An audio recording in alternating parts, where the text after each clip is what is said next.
اسی لیے فرمایا کل امتی یدخلون الجنت الا من ابا، میری ساری امت جنت کے اندر داخل ہوگی، اللہ سب کو جنت کا داخلہ عطا کرے گا، الا من ابا، مگر جس نے میرا انکار کیا وہ جنت کے اندر داخل نہیں ہوگا۔ صحابہ نے عرض کر دی یا رسول اللہ قیل من ابا، انکار کرنے والا کون ہے؟ رسول اللہ صلی اللہ علیہ وسلم نے وضاحت فرمائی، قال من اطاعنی دخل الجنہ، فرما جس نے میری اطاعت کی، جس نے میری پیروی کی، جو میرے راستے پہ چلتا ہے، جو میری سنت کو اپناتا ہے، وہ جنت میں داخل ہوگا۔ ومن عصانی فقد ابا، جس نے میری نافرمانی کی، اس نے میرا انکار کر دیا ہے، وہ جنت میں داخل نہیں ہوگا۔ دوسری حدیث میں ارشاد فرمایا جس نے میرے طریقے کو زندہ کیا، جس نے میرے راستے کو زندہ کیا، جس نے میری سنت کو زندہ کیا، فرمایا اس نے مجھ سے محبت کی ہے۔ میرے طریقے کو زندہ کرنے والا، فرمایا مجھ سے محبت کرنے والا ہے، اور جس نے مجھ سے محبت کی وہ جنت میں میرے ساتھ ہوگا۔ جو میرے طریقے کو زندہ کرنے والا، فرمایا وہ مجھ سے محبت کرنے والا، جو میرے طریقے پہ چلنے والا، وہ مجھ سے پیار کرنے والا، اور جو مجھ سے پیار کرے گا اللہ اسے جنت میں میرے ساتھ داخلہ عطا کرے گا۔ یعنی پہلے مرحلے میں جنت مل جائے گی، بغیر عذاب کے جنت ملے گی، بغیر سزا کے جنت مل جائے گی، جنت کا داخلہ مل جائے گا۔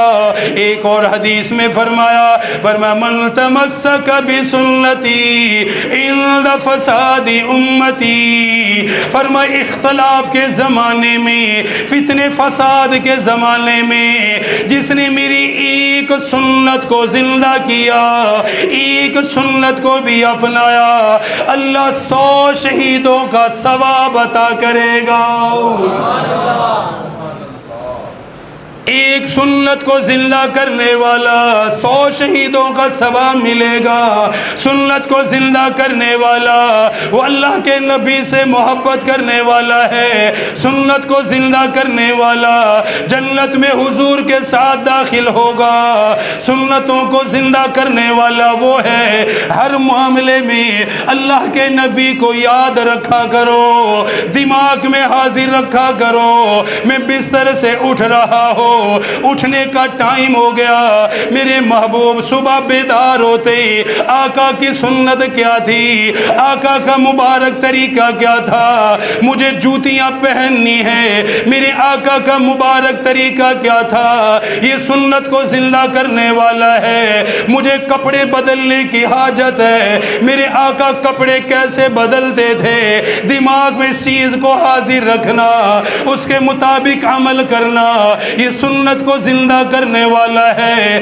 مجھے بیت الخلاء میں جانا ہے، میرے آقا کیسے جایا کرتے تھے، اس کے مطابق داخل ہو، یہ سنت کو زندہ کرنے والا ہے۔ میں نے صبح ناشتہ کرنا ہے، میں نے کھانا کھانا ہے، میں نے پانی بھی پینا ہے، میرے آقا کھانا کیسے کھاتے تھے، اس کو دماغ میں حاضر رکھنا، یہ سنت کو زندہ کرنا ہے۔ پانی پیتے وقت حضور کے طریقے کا خیال کرنا، یہ سنت کو زندہ کرنا ہے۔ اپنے معاملات میں، اپنی تجارت میں یاد رکھنا میرے آقا نے تجارت کے لیے کیا فرمایا ہے، یہ سنت کو زندہ کرنا ہے۔ تجارت کے اندر امانت داری کا خیال رکھنا، یہ سنت کو زندہ کرنا ہے۔ تجارت کے اندر زبان کی سچائی کو رکھنا، یہ سنت کو زندہ کرنا ہے۔ سارے معاملات کے اندر، زندگی گزارنے کے اندر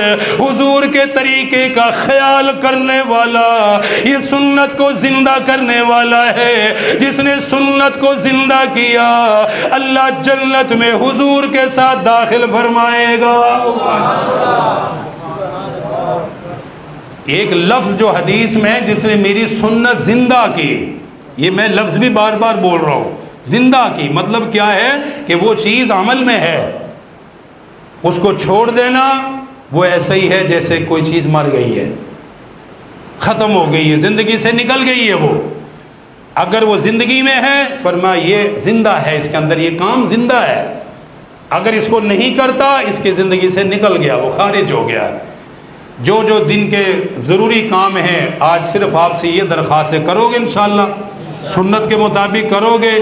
یہ میں نے صرف ترغیب دی ہے، سنتیں بتائی نہیں ہیں، کون کون سی سنت کہاں کہاں پر ہے، یہ ہر مسلمان کے ذمے ہے، اس کو سیکھے، اس کے لیے درس ہوتا ہے، اس کے لیے تعلیم ہوتی ہے، اس کے لیے تعلیم کا ماحول ہوتا ہے۔ یہاں بیٹھ کے میں ساری سنتیں بیان کر دوں ایک بھی یاد نہیں رہے گی، شاید ایک دو رہ بھی جائیں۔